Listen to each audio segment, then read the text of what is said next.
ভিডঙ্ক.com ওয়েবসাইটে তোমাদের সবাইকে স্বাগত জানাই। আমি সৌরভ দে, তোমাদের ম্যাথ টিউটর।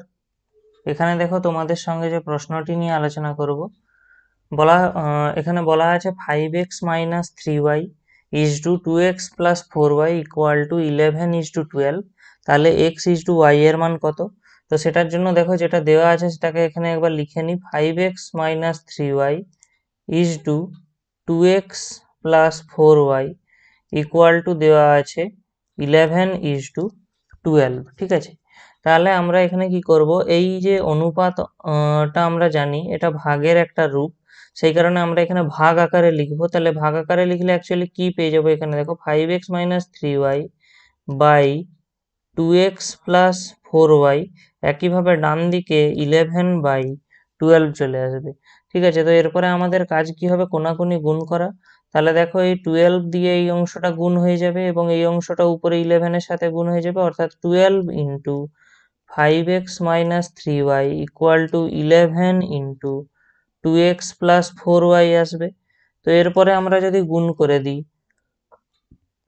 আমরা পেয়ে যাব এখান থেকে 60x minus 36y, ডান দিকে কত পেয়ে যাব, 22x plus 44y।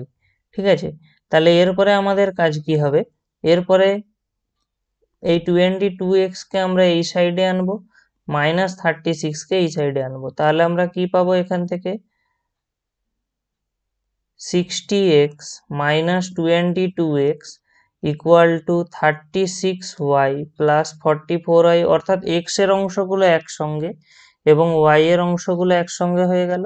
তাহলে আমরা এই বিয়োগ করে দিলে এখান থেকে কত পেয়ে যাবো, দেখো 8 2 10 এবং 3 2 5, 38x ইকুয়াল টু, ডান দিকে দেখো যখন ক্যালকুলেট হয়ে যাবে এটা কত আসবে, দেখো 80y।